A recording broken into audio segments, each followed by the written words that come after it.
कृषि कानून वापस लिए जाने के ऐलान के बाद बीजेपी के नेता लगातार प्रधानमंत्री नरेंद्र मोदी की तारीफ कर रहे हैं, लेकिन विपक्ष सवाल उठा रहा है।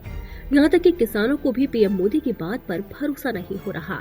किसान नेता राकेश टिकैत ने कहा है कि सरकारी टीवी से घोषणा हुई है, अगर कल बातचीत करनी पड़ी तो किससे करेंगे।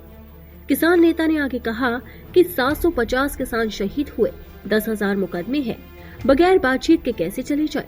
प्रधानमंत्री ने इतनी मीठी भाषा का उपयोग किया कि शहद को भी फेल कर दिया। हलवाई को तो ततैया भी नहीं काटता, वह ऐसे ही मक्खियों को उड़ाता रहता है।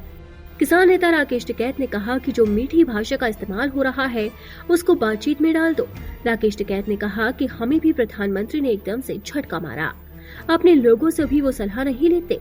उन्होंने कहा कि न्यूनतम समर्थन मूल्य बढ़ा दो बस। सरकार बिना फंसे कहां बात मान रही, अगर सरकार बिना फंसे मान जाती हो तो हमें बता दो। उन्होंने साथ ही ये भी जोड़ा कि हम तो पूंछ अटका कर रखेंगे। किसान नेता राकेश टिकैत ने अपने भाषण में कहा कि 11 दौर की जब बात होती थी तो ये भी कहा जाता था कि तीनों कानून के बाद एमएसपी पर बातचीत करेंगे और ये बातचीत कमेटी के जरिए होगी। उन्होंने दावा किया कि आधे रेट में फसल बिक रही है तो हम क्यों बेचे आधे रेट में। हमने तो अभी स्वामीनाथन कमेटी की बात ही नहीं की है। राकेश टिकैत ने कहा कि अभी तो एमएसपी तय करने का मैकेनिज्म भी सही नहीं है, पर हम तो यही कह रहे हैं कि उस पर एक गारंटी कानून बना दो।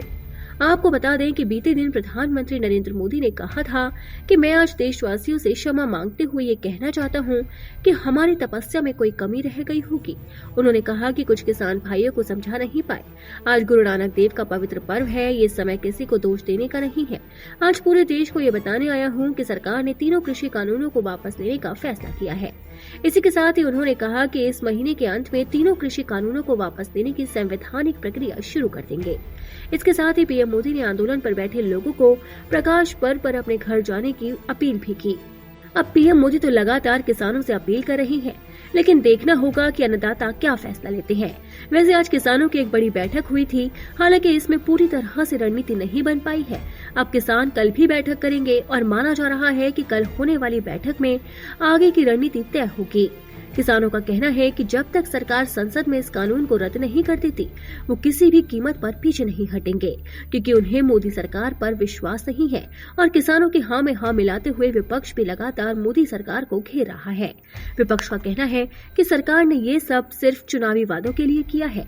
सरकार चुनाव देखते ही बड़ा ऐलान कर रही है, लेकिन चुनाव के बाद बिल वापस लाया जाएगा, जिससे किसानों को धोखा मिलेगा। इसलिए किसानों को मोदी सरकार की बातों में नहीं आना चाहिए और इस बात पर भरोसा नहीं करना चाहिए।